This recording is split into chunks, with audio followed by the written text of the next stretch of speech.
আপনি কখনো এই মশালা শুনেছেন যে আরবিতে কথা বলা সুন্নত? শুনেন নাই। যদি শুনে থাকেন ভুল শুনেছেন কারো কাছে।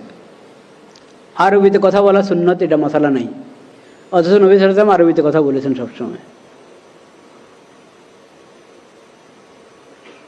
নবী করিম সাল্লাল্লাহু আলাইহি ওয়াসাল্লাম এর খাবার অভ্যাস যে ছিল একবারে স্বাভাবিক ছিল, একবারে স্বাভাবিক।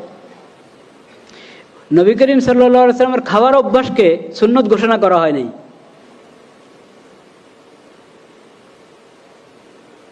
নবী করিম সাল্লাল্লাহু আলাইহি ওয়াসাল্লাম খাবার অভ্যাস যদি সুন্নত ঘোষণা করা হতো তাহলে কি অবস্থা হতো আমাদের? মাসকে মাস গিয়েছে, ঘরে উম্মুল মুমিনিনদের ঘরে আগুন জ্বলে নাই।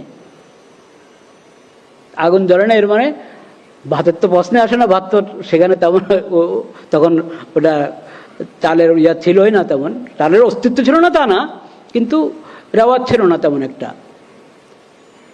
হলে রুটি জবের হকার, কিন্তু তাও আগুন জ্বলছে না, তো এর মানে রুটিও না, কি পানি আর খেজুর, সেটা কখনো আছে কখনো আছে না, আছে কখনো নাই, এই অবস্থা। কেন? এ না যে কোনো নবী করিম সাল্লাল্লাহু আলাইহি ওয়াসাল্লাম আর্থিক সংকট, সবসময় আর্থিক সংকট ছিল তা না। আল্লাহ তাআলা অনেক দান করেছেন নবী করিম সাল্লাল্লাহু আলাইহি ওয়াসাল্লামকে, কিন্তু নবী করিম সাল্লাল্লাহু আলাইহি ওয়াসাল্লাম দান করতে থাকতেন, উম্মুল মুমিনিনরা দান করতে থাকতেন, এত দান করতেন যে পরে দেখা যায় ঘরে হয়তো আজকে খেজুর দরকার, যে কয়জনের জন্য যে পরিমাণ খেজুর দরকার সেটাও হয়তো নাই, শুধু পানি আছে, বা খেজুর আছে আর পানি আছে।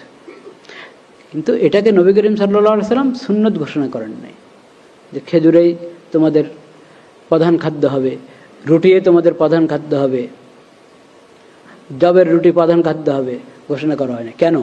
এটা কঠিন হয়ে যাবে। পোশাকের ব্যাপারে ধরেন, কোন রঙের পোশাক হবে, কোন ধরনের পোশাক হবে, কোন এলাকার পোশাক হবে, কিচ্ছু না, কিন্তু টাকনার উপরে রাখো, পুরুষ টাকনার উপরে রাখবে, এটা বিধান, এটা ওহী ছাড়া জানা যাবে না। এবং অমুসলিমদের যেটা এই নিদর্শন, ওই ধরনের কোনো কিছু তুমি গ্রহণ করো না, তুমি মুসলিম, এটা বিধান দিয়ে দিয়েছে। এবং পোশাকের উদ্দেশ্য হলো সতর যাতে না দেখা যায়, তাইলে ওরকম পোশাক হইতে হবে যে সতর দেখা যাবে না। এরকম মোটা দাগের কিছু বিধান দিয়ে দেওয়া হয়েছে। এরপরে উন্মুক্ত ছেড়ে দেওয়া হয়েছে, কে সালোয়ার পরবে, কে লুঙ্গি পরবে, কে চাদর, কে জামা, জামা হলে কোন ধরনের জামা, কানিফারা না গোল না কি, কোনো কিছুকে বিধান বানিয়ে দেওয়া হয়নি। এরকম আপনি এক একটা জিনিস নিয়ে যদি চিন্তা করেন তো দেখবেন আমাদের এই শরীয়তের মধ্যে নবী করিম সাল্লাল্লাহু আলাইহি ওয়াসাল্লামের যে আদর্শ, এখানে ফরজের সংখ্যা আর হারামের সংখ্যা কম। সাধারণ সুন্নত, মুস্তাহাব, নফল এটার সংখ্যা বেশি, ফরজের সংখ্যা কম। এরকম হারাম, হারামের সংখ্যা থেকে দেখা যাবে হয়তো অনুত্তম, মাকরু, ওটার সংখ্যা হবে কি বেশি। একবারে হারাম ওটার সংখ্যা কম অন্যগুলোর তুলনায়। আর প্রয়োজনীয় কোনো কিছু ওটার মধ্যে মানে প্রতিবন্ধক হবে, এই ধরনের বিধান নবী করিম সাল্লাল্লাহু আলাইহি ওয়াসাল্লামের পবিত্র সিরাতের মধ্যে পাওয়া যাবে না। আরেকটা হলো, বললাম যে কোনো অঙ্গন খালি নেই। শরীআতুন খালিদাতুন, শরীআতুন শামিলাতুন, শরীআতুন আম্মাতুন।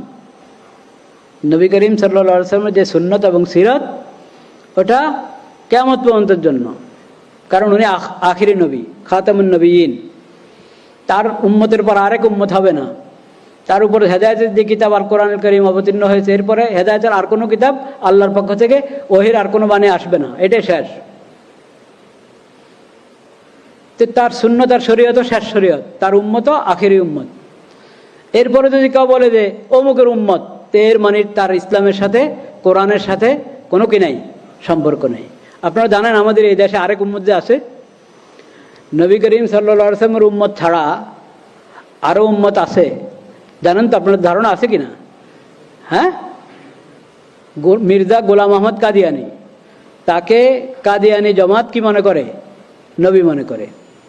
আমাদের নবী, আখির নবী হজরত মোহাম্মদ মুস্তফা সাল্লাল্লাহু আলাইহি সাল্লাম, হ্যাঁ, কিন্তু তার 1200 বছর বা একটু বেশির পর হলো মির্জা গোলাম মোহাম্মদ কাদিয়ানী। এই মির্জা গোলাম মোহাম্মদ কাদিয়ানী নবুয়তের মিথ্যা দাবি করেছে এবং কিছু লোক তাকে নবী হিসাবে মেনে নিয়েছে, তারা মির্জা গোলাম মোহাম্মদের উম্মত। এই যে নতুন আরেক উম্মত বের হলো, এই উম্মতের কোরআনের সাথে কোনো কি নাই, সম্পর্ক নাই। কোরআনের নাম নিচ্ছে, কোরআন প্রচার করছে, কোরআনের অনুবাদ করে প্রচার করছে। এই কিছুদিন আগে, কয়েক মাস আগে ইয়েতে জাদুঘরে তারা কোরআন প্রদর্শনী করেছে তারা। কারণ বুঝেন না, এটা তো কি বলে এটাকে, সমান অধিকার। বুঝতে পেরেছেন? সমান অধিকার তারা সেমিনার করতে চায়, কে মানা করবে? এটা একটা চিন্তার সমান অধিকার। এই যে আমাদের নবী করিম সাল্লাল্লাহু আলাইহি ওয়াসাল্লামের সিরতের আরেক বৈশিষ্ট্য হলো তার শিখানো কোনো মৌলনীতি, শিখানো কোনো বিধান, তার শিখানো, তার দেওয়া কোনো পরিভাষা, এটার মধ্যে কোনো অস্পষ্টতা নেই। যে ওই শব্দের মারপ্যাচ দিয়ে, শব্দের অস্পষ্টতা দিয়ে, পরিভাষার অস্পষ্টতা দিয়ে মানুষকে কেউ ধোঁকা দিবে, প্রতারণা করবে, এই সুযোগ নেই। সব আলহামদুলিল্লাহিল্লাযী আনজালা আলা আবদিহিল কিতাব ওয়ালাম ইয়াজআল লাহু ইওয়াজা, ওয়ালাম ইয়াজআল লাহু ইওয়াজা।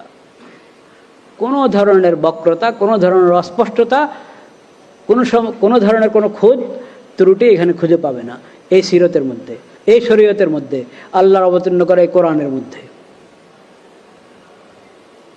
তো সমান অধিকার, এটা একটা পরিভাষা, এটা কোরআনের পরিভাষা না, নবী করিম সাল্লাল্লাহু আলাইহি ওয়াসাল্লামের সিরত এবং সুন্নতের পরিভাষা না। এই জন্য এটার মধ্যে অনেক অস্পষ্টতা। সমান অধিকারের ব্যাখ্যা করেন আপনি বসে বসে, এক একজন এক এক ব্যাখ্যা করবে। কাকে বলে সমান অধিকার? একটা পরিভাষা আপনি দিচ্ছেন, তাহলে এটার সঠিক ব্যাখ্যাও তো দিতে হবে, সঠিক মর্ম দিতে হবে। সমান অধিকার আপনি বলবেন প্রত্যেকে তার মতাদর্শ, তার মতবাদ, তার চিন্তা চেতনা, ওটা আপনার করার, তবলিগ করার, প্রচার প্রসার করার অধিকার রাখে। আচ্ছা, যদি এই কথা আপনি দলিল দিয়ে সাব্যস্ত করতেই পারেন যে সবার অধিকার আছে, আমি এখন ওই তর্কে দিলাম না, কিন্তু আমি বলতে, তবলিগের অধিকার আছে, প্রতারণা করার অধিকার আছে, প্রতারণার অধিকার আছে।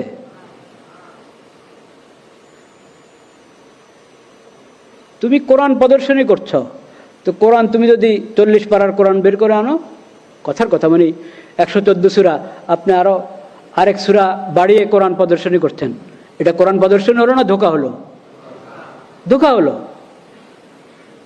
ঠিক এরকম একটা সূরা বাড়ান নাই, একটা আয়াত বাড়ান না, যা আছে তা ওটাই প্রদর্শনী করছেন, কিন্তু ওটার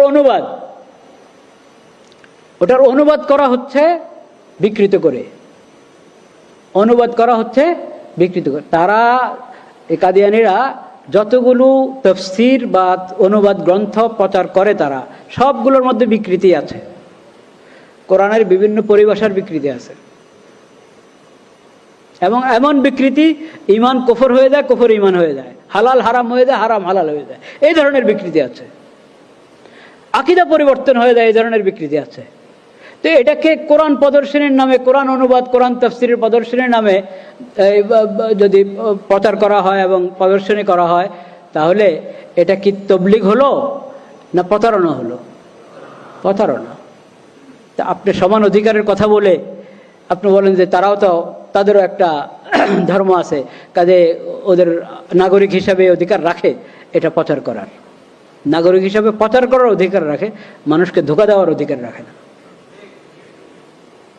এটা কে বুঝবে? কাকে বুঝাবেন?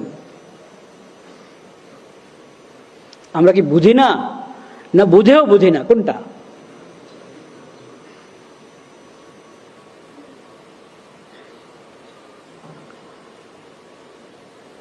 লা ইলাহা ইল্লাল্লাহ, লা ইলাহা ইল্লাল্লাহ, লা ইলাহা ইল্লাল্লাহ। যখন এই প্রসঙ্গটা এসেছেই, তা আমি আর একটা কথা বলে দিই। বক্সিবাজারে দেখবেন কেন্দ্র আছে, তারা নিজেদেরকে বলে আহমদিয়া মুসলিম জামাত।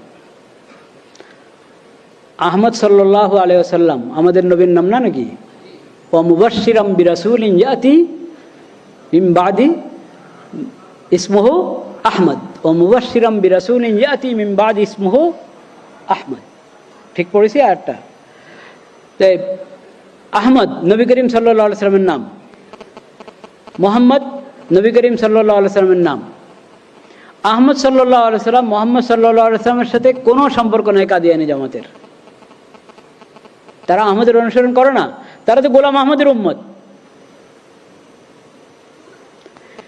আবার তারা তাদের উপাসনালয়, খেয়াল করবেন আমি কি কথা বলছি, উপাসনালয় বলেছি কিন্তু মসজিদ বলি নাই, কারণ কাদিয়ানীদের উপাসনালয় মসজিদ নয়। মসজিদ তো হলো উম্মতে মুসলিমা, মুসলমানদের উপাসনালয়, যেটা